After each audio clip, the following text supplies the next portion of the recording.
Bismillahirrahmanirrahim. Assalamualaikum warahmatullahi wabarakatuh. Pertemuan kali ini kita akan membahas tentang perbandingan atau dinamakan juga dengan rasio. Apa itu perbandingan? Yaitu perbandingan itu ketika membandingkan dua objek atau dua besaran. Dengan catatan, satuannya harus sama. Jadi ketika membandingkan dua objek atau dua besaran, satuan harus sama. Kalau sentimeter dengan sentimeter, ya. Kalau meter dengan meter, kalau kilogram dengan kilogram. Nah, kalau misalnya ada yang berbeda, misalnya sentimeter dengan meter, maka salah satu harus diubah. Mungkin saja sentimeter diubah ke meter atau meter yang diubah ke sentimeter. Terus ingat, yang harus diingat lagi yaitu hasil dari kedua besaran atau bilangan tersebut harus dalam bentuk paling sederhana. Ya, itulah tentang perbandingan. Kita lanjutkan. Terdapat 3 cara berbeda untuk menyatakan suatu perbandingan atau rasio. Misalnya, Ibu akan membandingkan 3 banding 4. Banding 4. Ingat ya, terdapat 3 cara berbeda untuk menyatakan suatu perbandingan atau rasio, yaitu yang pertama dengan cara pecahan. Masih ingat pecahan itu ada pembilang, ada penyebut. Jadi ketika Ibu mempunyai 3 banding 4, maka dituliskan, ya, maka ditulis 3 banding 4. Maka ditulis tiganya sebagai pembilang dan 4-nya sebagai penyebut.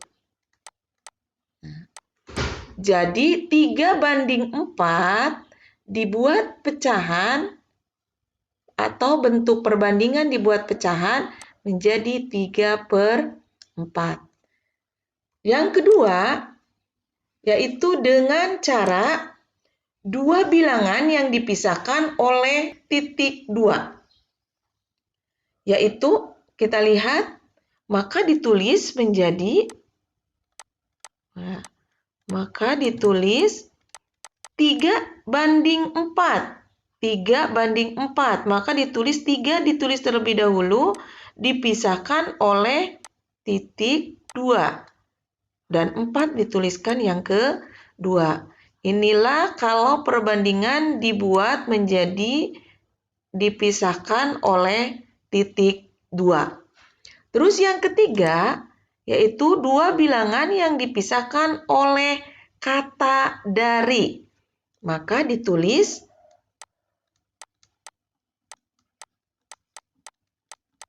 3 banding 4 menjadi 3/4.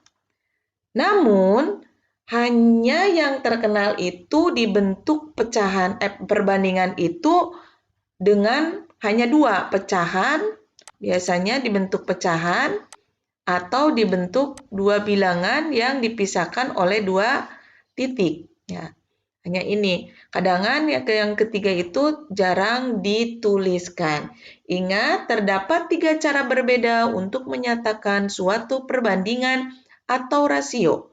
Yang pertama dengan pecahan, yang kedua 2 bilangan yang dipisahkan oleh titik 2, yang ketiga 2 bilangan yang dipisahkan oleh kata dari, ya.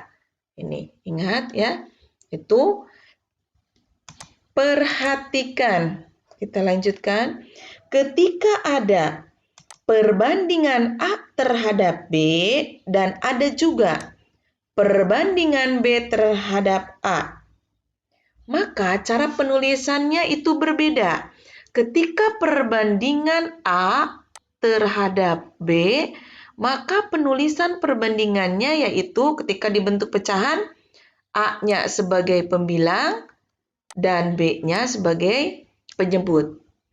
Atau kalau dibentuk titik 2, perbandingannya A ditulis pertama, lalu titik 2 itu B ditulis kedua.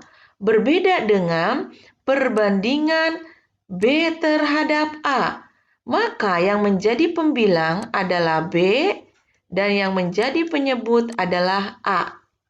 Dan ketika dibentuk titik 2, maka B berbanding A. Nah, itu perbedaannya. Ini harus diperhatikan karena banyak yang salah menuliskan perbandingannya. Ingat, perbandingan A terhadap B, maka A pembilang, B penyebut.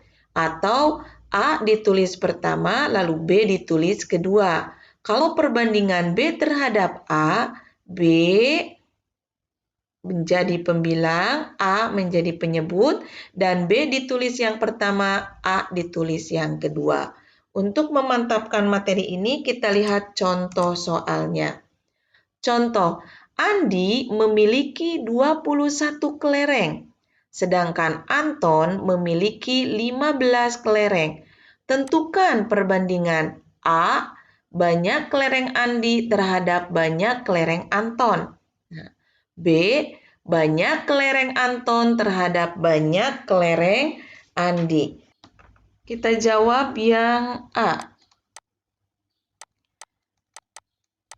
Banyak kelereng Andi terhadap banyak kelereng Anton. Maka kita buatkan perbandingannya bentuknya pecahan. Berarti banyak kelereng Andi di pembilang. Ya. Kelereng Andi di pembilang. Dan banyak kelereng Anton di penyebut. Ya. Banyak kelereng Anton. Maka kita tuliskan. Banyak kelereng Andi berapa? 21 per 15. Banyak kelereng Anton. Ini belum sederhana. Masih ingat menyederhanakan pecahan? Ya, dengan cara dicari EPB dari pembilang dan penyebut. Lalu nanti dibagi oleh EPB. Nanti dibagi oleh EPB. Tapi dicari dulu ya EPB-nya. Berapa EPB dari 21 dan 15? Iya, 3 ya. Ini berarti 15 juga dibagi oleh 3. Nah, ini 21 dibagi 3 berapa? 7. 15 dibagi 3, 5 ya. Jadi, perbandingan kelereng Andi terhadap banyak kelereng Anton berapa? 7 per 5 atau 7 banding 5 ya. Ini cara yang kedua. Atau bisa disebutkan dengan 7 dari 5. Ya, benar sekali.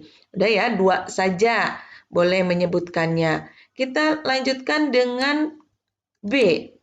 Banyak kelereng Anton terhadap banyak kelereng Andi. Maka kalau perbandingannya bentuk pecahan, banyak, iya, pembilangnya yaitu banyak kelereng Anton.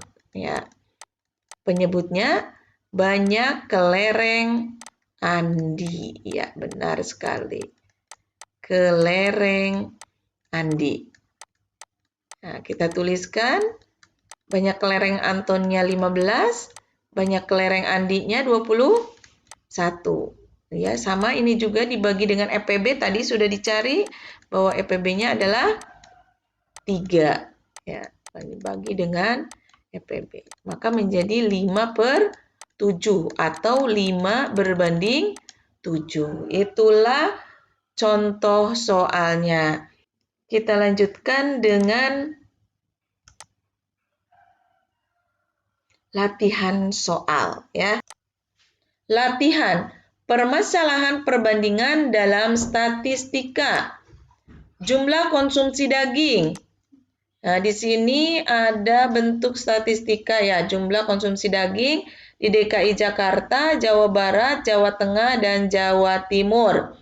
Untuk yang berwarna biru ini adalah konsumsi di DKI Jakarta ayam ya, untuk konsumsi ayam. Yang berwarna oranye ini yaitu daging. Ini di Jawa Barat juga sama, ini ayam, yang ini daging, yang di sini juga ayam, ini daging, yang biru ingat ya, yang biru itu ayam, yang oranye itu daging. Tentukan perbandingan jumlah konsumsi. Jadi perbandingannya jumlah konsumsi yang pertama ayam di DKI Jakarta dengan daging di DKI Jakarta. Ini perbandingkan ya nanti. Lalu buat paling sederhana. Ayam di DKI Jakarta ini, yang ini ya. Dan ayam di Jawa Barat. Berarti yang ini, yang biru ini. Terus yang ketiga, ayam di Jawa Tengah ini ya. Dan di Jawa Barat. Lalu yang keempat, daging di Jawa Barat yang oranye ini dengan daging di Jawa Tengah. Mungkin materi hari ini Ibu cukupkan sekian. Terima kasih atas perhatiannya. Wassalamualaikum warahmatullahi wabarakatuh.